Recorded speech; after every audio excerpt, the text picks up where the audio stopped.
in our small but mighty county to have wonderful, powerful leaders come and visit us and rally us. And Senator Elizabeth Warren, please welcome Dunn County.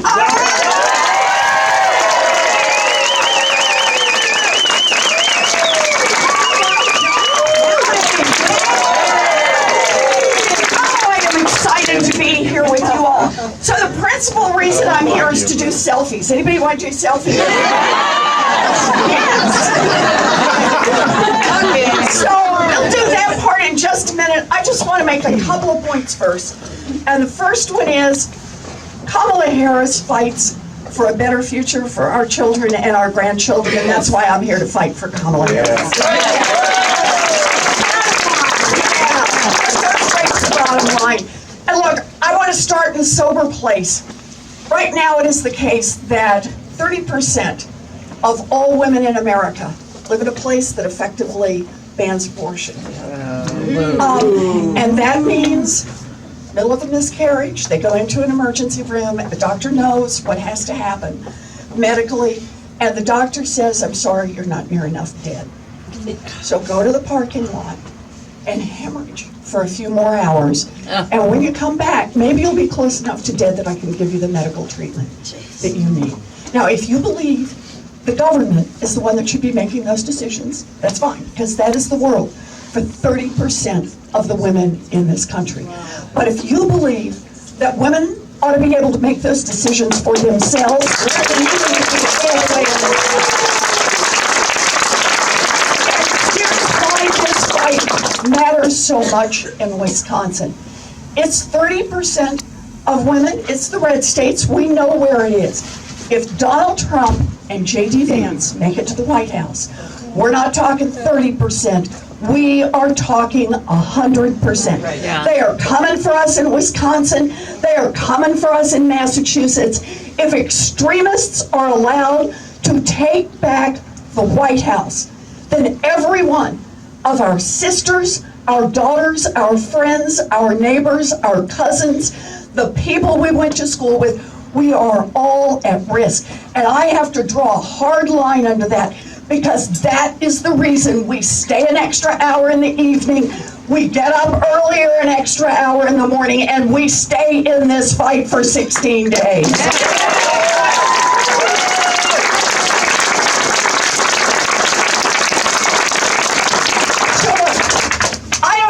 Tell you about all of the dangers associated with the orange one. You already know. You already know. What I want to do is say for just 1 minute, what happens, where's some wood? Oh, good. What happens if we get the trifecta? I never say that without knocking on wood. And that is, we get the White House, we get Tammy Baldwin back in the Senate, and we get Democrats in control of the Senate and Democrats in control of the House. We're going to do that. This is how we start to build a future that works for everyone. So, I want to just give you what the plan is, because I'm big on plans. You know that. The plan for week number one. Week number one. You give us the trifecta, and we make Roe versus Wade law of the land.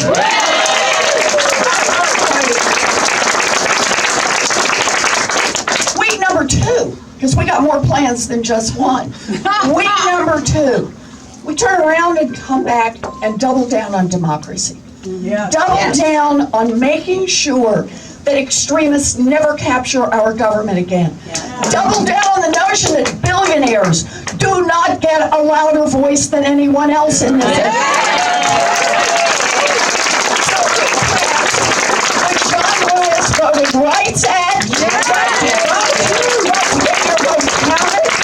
anti-gerrymandering, and I gotta tell you, I'm pushing for DC statehood.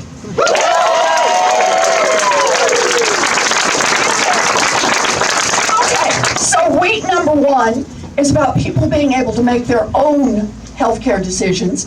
Week number two is to double down on democracy. Week number three is to meet the moment in America and how we strengthen our economy. 80% of workers today say that if they had the chance, they would join a union. Yes. But they can't. Right now, what's happened is rules are loaded the wrong direction. And so somebody tries to do it, the employers snap their fingers, here come the union-busting law firms, and it's all over before it starts. Week number 3, we're going to pass the PRO Act, so anybody who wants to join a union will have a chance to join a union.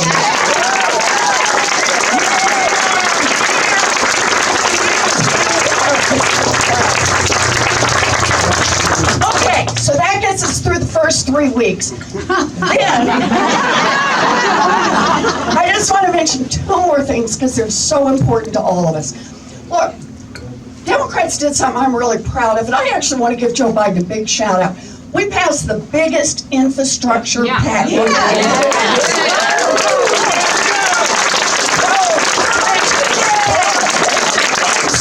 And good union jobs. We did that because we've underinvested for years, but think for a minute. Why do we invest in infrastructure? We do it because it makes us all richer, right? You get those roads and bridges, people can go to work, everybody who wants to work gets a chance to do that. That's great. Understand this.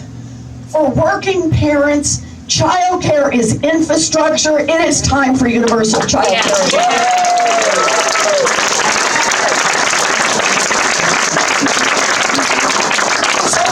Be a big part of our agenda, and the last one I will mention is the #1 way that middle-class families build wealth in America. They buy a home. Yes. It's an appreciating asset. It's over time. What's the #1 retirement plan in America? Pay off your home and live on your Social Security, right? #1 way in America that one family, that one generation helps the next generation. If they're lucky enough that grandma and grandpa can keep that house all the way to the end, it goes to the next generation and helps them build wealth. And yet, for young people today, the idea, if you're not already on that homeownership train, that you're going to get a chance to buy a home has just moved out of sight. The problem is basic Econ 101. Our population has continued to grow and our housing supply has not. Housing has moved to McMansions, not to affordable housing for first-time home buyers, for renters, for seniors, for veterans, for people with disabilities, for people who have no housing at all.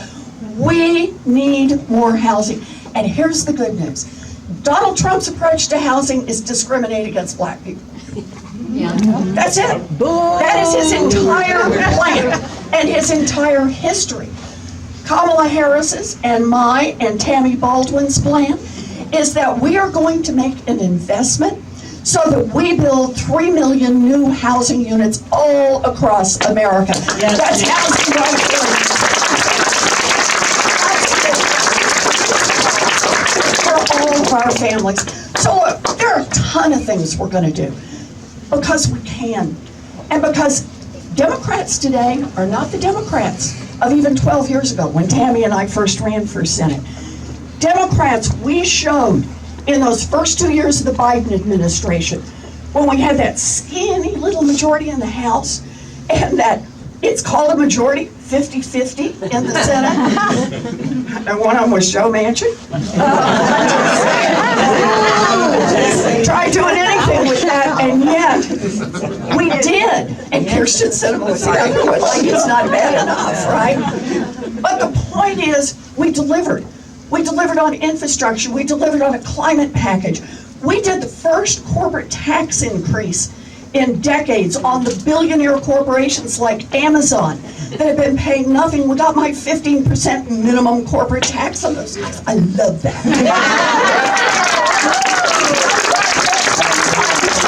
All of that, though, is by way of saying we're worth fighting for. We're worth fighting alongside.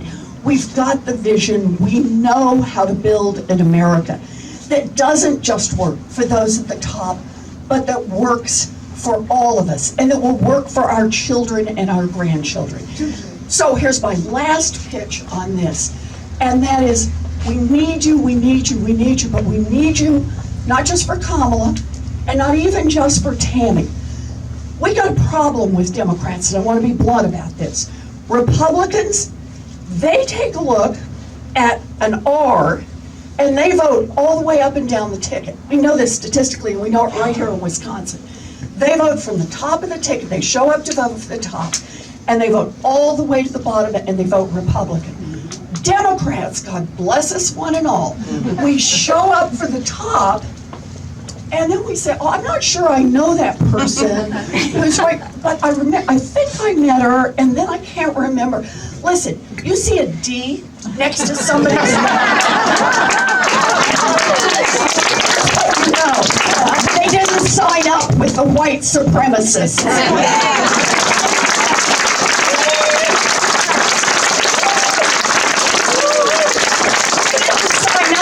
The insurrectionists. And they didn't sign up with the people who think that the way you get power in America is you call people who have less power ugly names and blame the most vulnerable for everything that's wrong in this country. They didn't sign up for that.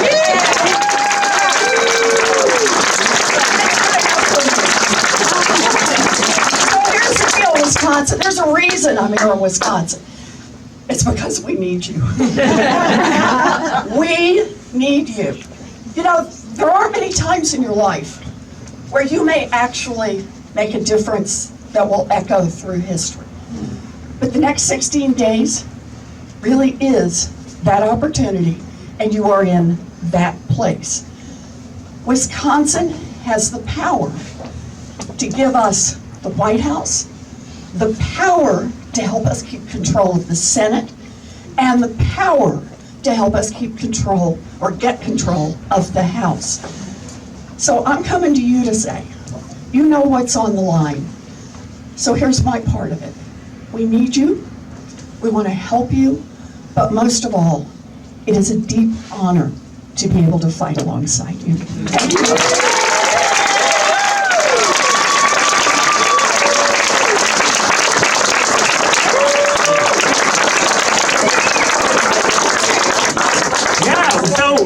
We're going to get a chance if you want to do a photo, that's totally fine. So I wanted to say one last thing, just to underline what the senator just said. The next 16 days, it might feel uncomfortable, but that's nothing compared to the feeling of 4 years of discomfort. So weigh the math.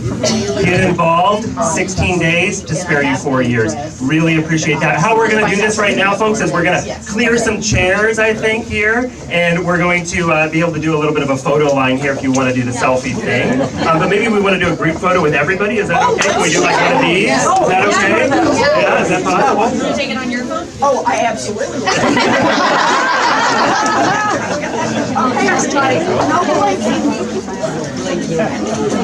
Everybody yell! Okay, I'm going to send that everywhere. Hello, this is an amazing crowd. Okay, let's have folks line up this way, on this side. If you are along this side and you can help us pick up some